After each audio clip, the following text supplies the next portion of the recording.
आज की इस क्लास में हम बहुपद के बारे में चर्चा करेंगे। कक्षा 10वीं में जो अध्याय 2 है उसमें बहुपद के बारे में हमको सीखना है।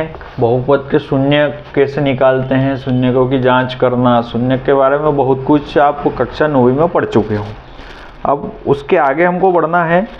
बहुपद के जैसे शून्यक आते हैं तो ग्राफी रूप में उनका क्या मतलब निकलता है, ग्राफ में उनको जो चित्र बनाते हैं, इस बारे में हमको इसमें पढ़ना है। उस चीज़ को समझने से पहले थोड़ा रिकैप कर लेते हैं हम। जैसे नाटक के एपिसोड देखते हो ना आप, तो एपिसोड 1 देख लिया, दूसरे दिन दूसरा एपिसोड देखने गए, तो पहले एपिसोड का थोड़ा रिकैप बताते हैं वो थोड़ा। तो इसे ही हम रिकैप करते हैं कक्षा 9वीं का। कक्षा 9वीं में आपने पढ़ा था बहुपद की घात, जिसे कहते हैं डिग्री। ठीक है। इसके बाद बहुपद कितने प्रकार के होते हैं, तो एक होता है रेखिक बहुपद, दूसरा होता है द्विघात बहुपद और तीसरा होता है त्रिघात बहुपद। त्रिघात को बोलते हैं क्यूबिक पॉलिनोमियल, द्विघात को क्वाड्रेटिक पॉलिनोमियल, रेखिक बहुपद को बोलते हैं लीनियर पॉलिनोमियल। ये इंग्लिश के नाम लेता दिए मैंने, स्पेलिंग चेक कर लेता हूँ, उससे गलती हो जाती है। इंग्लिश में पढ़ाता हूँ और अंग्रेजी कमज़ोर है मेरी, इसकी स्पेलिंग का सुधार कर लो। क्वाड्रेटिक,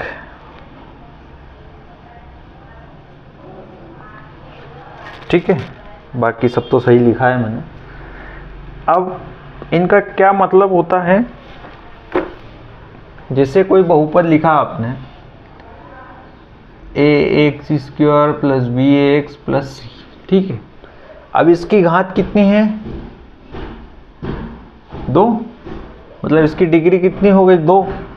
तो जिस बहुपद की घात 2 हो,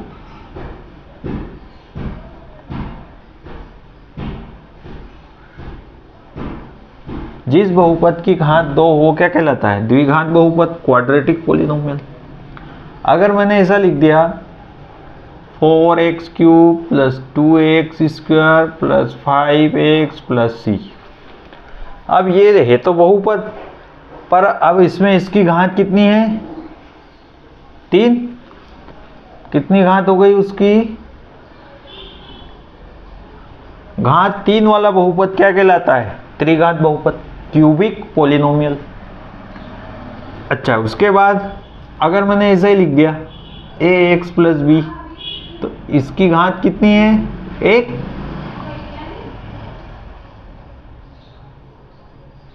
तो घात 1 वाला बहुपद क्या कहलाएगा, रेखिक बहुपद, जिसे हम लीनियर पॉलिनोमियल भी कहते हैं। तो आपको अच्छे से ये समझ लेना है और आपकी कॉपी में लिख भी लेना। मैं समझा रहा हूँ परिभाषा। रेखिक बहुपद किसे कहते हैं, तो ऐसा बहुपद जिसकी घात क्या हो, 1 हो, रेखिक बहुपद कहलाता है। या फिर मैं लिखवाई देता हूँ आपको,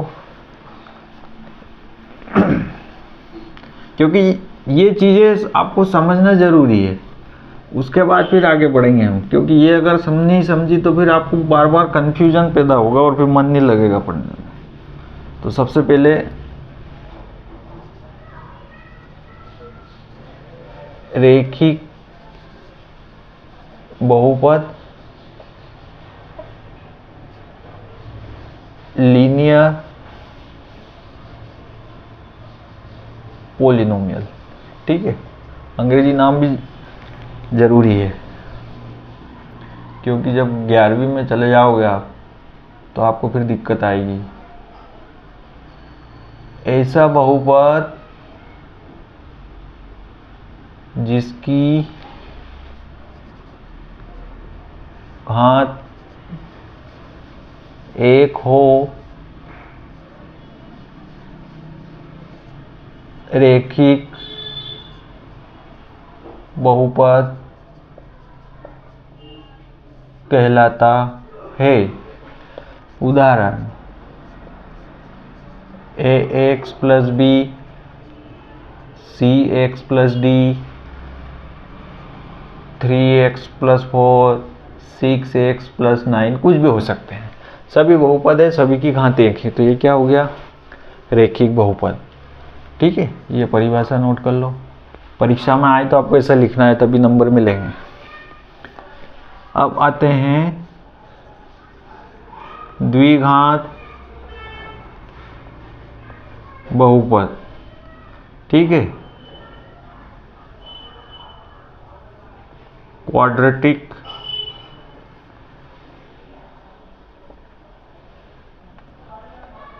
पॉलिनोमियल।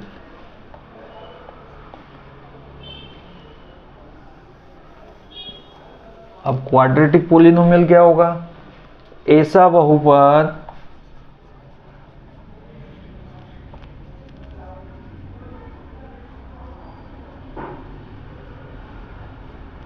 जिसकी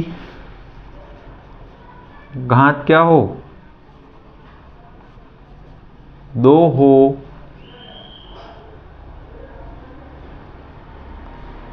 द्विघात बहुपद कहलाता है। उदाहरण ax square plus bx plus c, 3x square plus 9x plus 12 कर लो।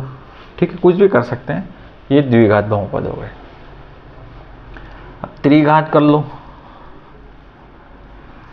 त्रिघात बहुपद, उसको अंग्रेजी में क्या बोलते हैं? Cubic polynomial. ऐसा बहुपद जिसकी घात क्या हो? 2 की जगह क्या कर दो?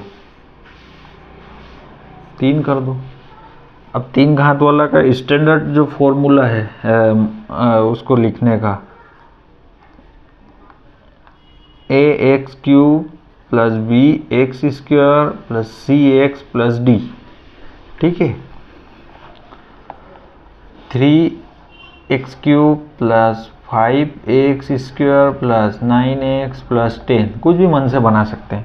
बस ये ध्यान रखो कि x की घात 3, फिर घात 2, फिर घात 1 और फिर कुछ भी x नहीं है, घटते क्रम में जमाते हैं हम इसको। ये 3 बहुपद के प्रकार हो गए। ऐसा बहुपद जिसकी घात 1 हो रेखिक बहुपद कहलाता है, और ऐसा बहुपद जिसकी घात 2 हो द्विघात बहुपद कहलाता है, जिसे क्वाड्रेटिक पॉलिनोमियल भी हम अंग्रेजी में कहते हैं। तीसरा, ऐसा बहुपद जिसकी घात 3 हो त्रिघात बहुपद कहलाता है, जिसे अंग्रेजी में हम क्यूबिक पॉलिनोमियल भी कहते हैं। इसके अलावा और कौन सी चीज़ें हैं मैं देख लेता हूँ जो आपको इस अध्याय को पढ़ने के लिए समझना जरूरी है। बहुपद के शून्यक, शून्यक के बारे में चर्चा कर लेते हैं। शून्यक क्या होता है?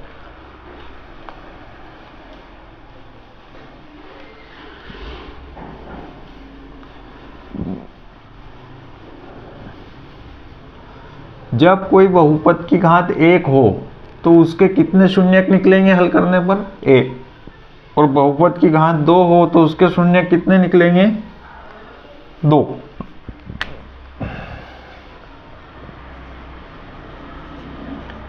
बहुपद की घात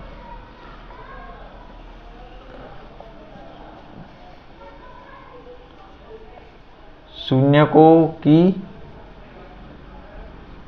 संख्या। तो बहुपद की मान लो घात कितनी है? 1 है, तो शून्यक कितने निकलेंगे? 1। अब बहुपद की घात 1 है मतलब ये रेखिक बहुपद हुआ। रेखिक बहुपद। बहुपद की घात 2 है मतलब द्विघात बहुपद, घात अगर 3 हो गई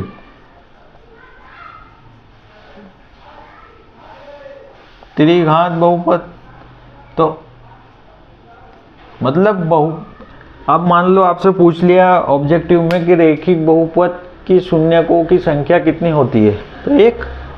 द्विघात बहुपद के शून्यकों की संख्या कितनी होती है, तो 2। और त्रिघात बहुपद के शून्यकों की संख्या कितनी होती है, 3।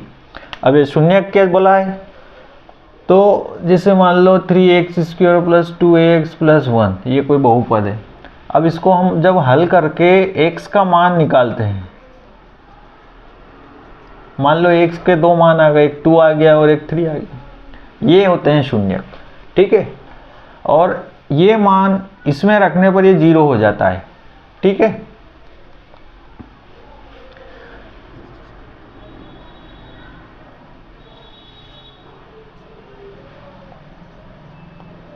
ये देखो, ये एक बहुपद लिया हमने, अब इनमें x बराबर 1 रख देंगे अपन, तो ये 1 - 2, इसको -1 कर लो, तो 3 - 3 0 हो गया।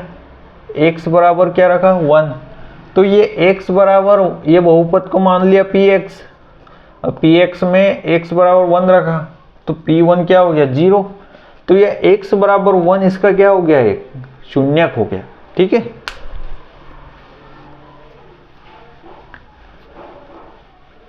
अब हम आगे बढ़ते हैं। जो हमारा जो अध्याय 2 है कक्षा 10वीं में, उसमें आपको ये बताना और सिखाना उद्देश्य है पाठ्यक्रम में जो भी लिखा गया है कि इनका ग्राफी निरूपण जो है वो कैसे किया जाए, और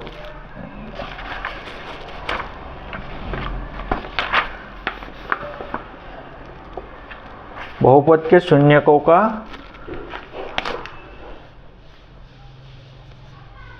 बहुपद के शून्यकों का ज्यामितीय अर्थ,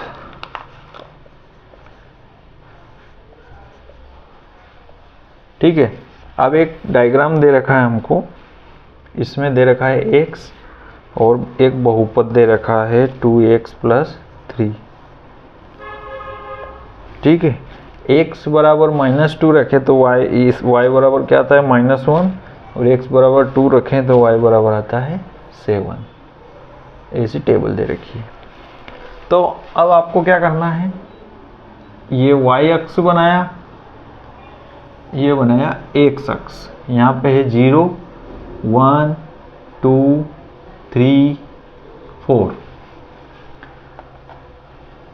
5, इधर चलेंगे तो -1 -2 -3 -4, ऐसा कैसा है, ये हो गया x अक्ष और ये हो गया y अक्ष। इसमें ऊपर चलेंगे तो 1 2 3 4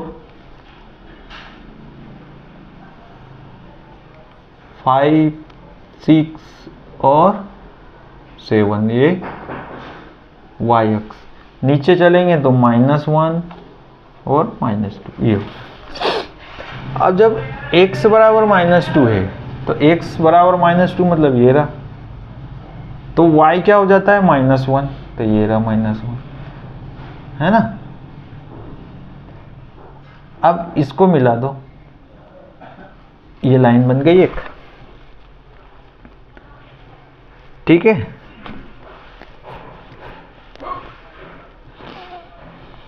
x बराबर -2, y बराबर -1, ऐसा कैसा, x बराबर 2 और y बराबर 7, ये हो गया, ठीक है। तो ये लाइन इसको मिला दो ऐसे,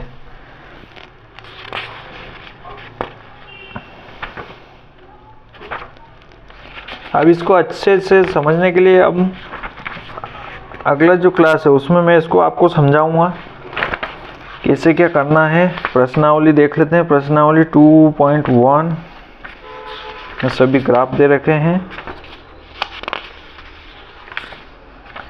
फिर आगे 2.3 में आपको शून्य निकालना भी है।